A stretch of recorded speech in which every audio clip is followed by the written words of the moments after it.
This is the Hummingbird News Channel, where we keep you up to date with news from across Jamaica. Thank you for watching. Please remember to subscribe, like, comment, and share. And now the details. Body found in vehicle identified as police sergeant, gun missing. Police in St. Elizabeth have confirmed the identity of a decomposing body found in a vehicle in the community of Pepper near Goshen yesterday as that of a 50-year-old police officer. Sergeant Vincent Smith, who was reportedly last seen by his common-law wife on Thursday leaving home in Manchester, was yesterday morning found slumped over in his Toyota Tacoma motor truck at Friendship District in Pepper. The police were called to a remote area shortly after 9 a.m., where Smith's body was found with blood coming from the left ear and mouth. The body was in a partial state of decomposition. The policeman's firearm was not found at the scene. A major probe is being conducted by the Area 3 Major Investigation Division. Police arrest 11 people and seize 3 firearms over 24 hours. The police are reporting that 11 people were arrested in connection with the seizure of 3 illegal firearms and over 45 rounds of ammunition across the island in the last 24 hours.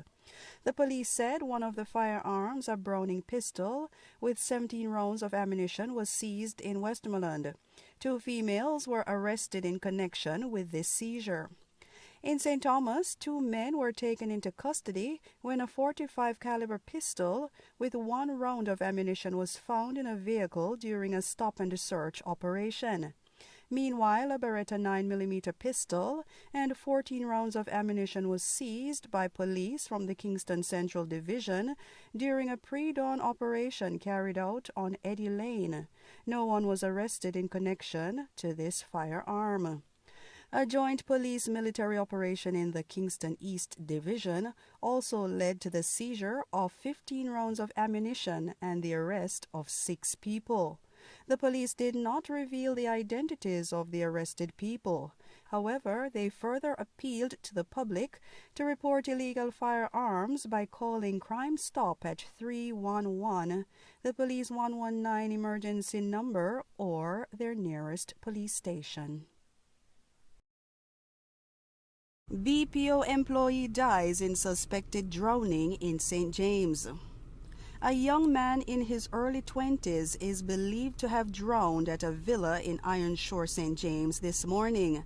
The deceased, employed to a business process outsourcing BPO company in Montego Bay, was found at the bottom of a pool at approximately 3 a.m. by a group of friends who were also at the villa.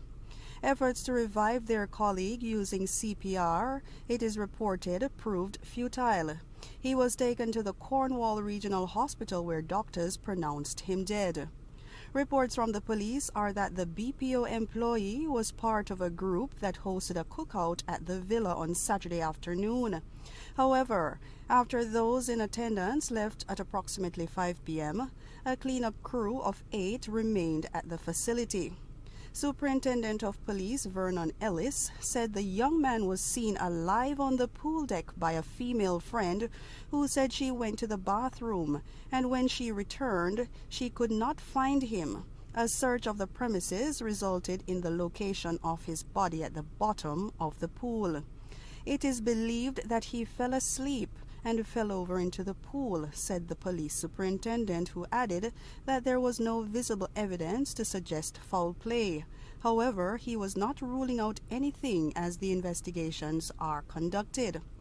Detectives who were on the scene gathering forensic evidence have collected 3 statements so far to ascertain how the youngster died, said Superintendent Ellis. It is understood that one of the females at the villa was celebrating a birthday. However, it is not clear whether the cookout was a birthday party. The police also could not confirm. Teen bartenders on lottery scam and firearm charges.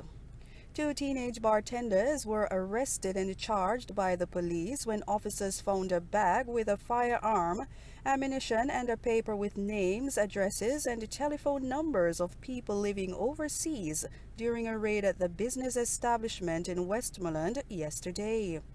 They have been identified as 19-year-old Kimberly Quest, otherwise called Kim, and 18-year-old Keisha MacDonald, otherwise called Deanie, both of new works in the parish. Quest and MacDonald have been charged with illegal possession of firearm and ammunition and being in possession of identity information following the incident. Both women were charged after a police team conducted a raid at the bar where both Quest and MacDonald are employed. During a search, the police said a green camouflage bag hanging on a nail behind the counter was searched, and a Browning 9mm pistol containing a magazine with 11 cartridges were found. The incident happened about 3:15 p.m. The police said a further search of the bag revealed it also contained 6 9mm cartridges and one lead sheet containing names, addresses, and telephone numbers of people living overseas. The women were then taken into custody and subsequently charged. Hanover man electrocuted while changing bulb. 24-year-old Ronaldo McFarlane of Logwood District in Hanover died from injuries he received after being electrocuted at his home in the parish yesterday. McFarlane was reportedly attempting to change a light bulb when he came in contact with high-tension wires and was electrocuted about 11:25 a.m. The police were then summoned, and upon their arrival, McFarlane's body was seen with severe burns. He was transported to hospital where his death was confirmed. The Lucy Fire Brigade was also summoned to extinguish the flames on the wires, the police said. Jamaica welcomes new Frontier Airlines service to the island. The Jamaica Tourist Board, JTB, on Friday welcomed Frontier Airlines' inaugural flight from Miami, United States, to Montego Bay in St. James. In true Jamaican hospitality, the aircraft was greeted with a water cannon salute at the Sangster International Airport upon arrival. Regional Director at the JTB, Odette Dyer, was in attendance, along with other dignitaries. Today's touchdown is a special occasion as it marks Frontier Airlines' inaugural service from Miami to Jamaica, remarked Dyer. With pent-up demand for travel surfacing, now is a perfect time to introduce these new non-stop flights. Operating 3 times weekly, the flights will greatly increase the accessibility to Jamaica from our largest tourism market, the United States, she added. In addition to the water cannon salute, the black, green, and gold Jamaican flag was hung from the cockpit of the Airbus A320. Which can carry up to 186 passengers. Also, to mark the day of the arrival and the flight number respectively, the 28th and 51st passengers to disembark the aircraft were gifted with Jamaican goodie bags from the JTB. 29 fewer COVID deaths reported last week. 3 more deaths from COVID-19 were reported yesterday, bringing the total fatalities reported last week to 28. That's 29 fewer deaths reported when compared to the previous week. Overall, 945 people have now died in Jamaica from the disease in the past 14 months. Senior citizens continue to account for the vast majority of those dying from COVID-19, with the 3 most recent reported fatalities all occurring in seniors above the age of 60. They were an 88-year-old man from Trelawney, a 73-year-old woman from Portland, and a 67-year-old man from St. Catherine. According to the Ministry of Health and Wellness's latest clinical management summary, 149 people were being treated in hospital up to yesterday, 11 of them critically ill and 35 of them experiencing moderate symptoms.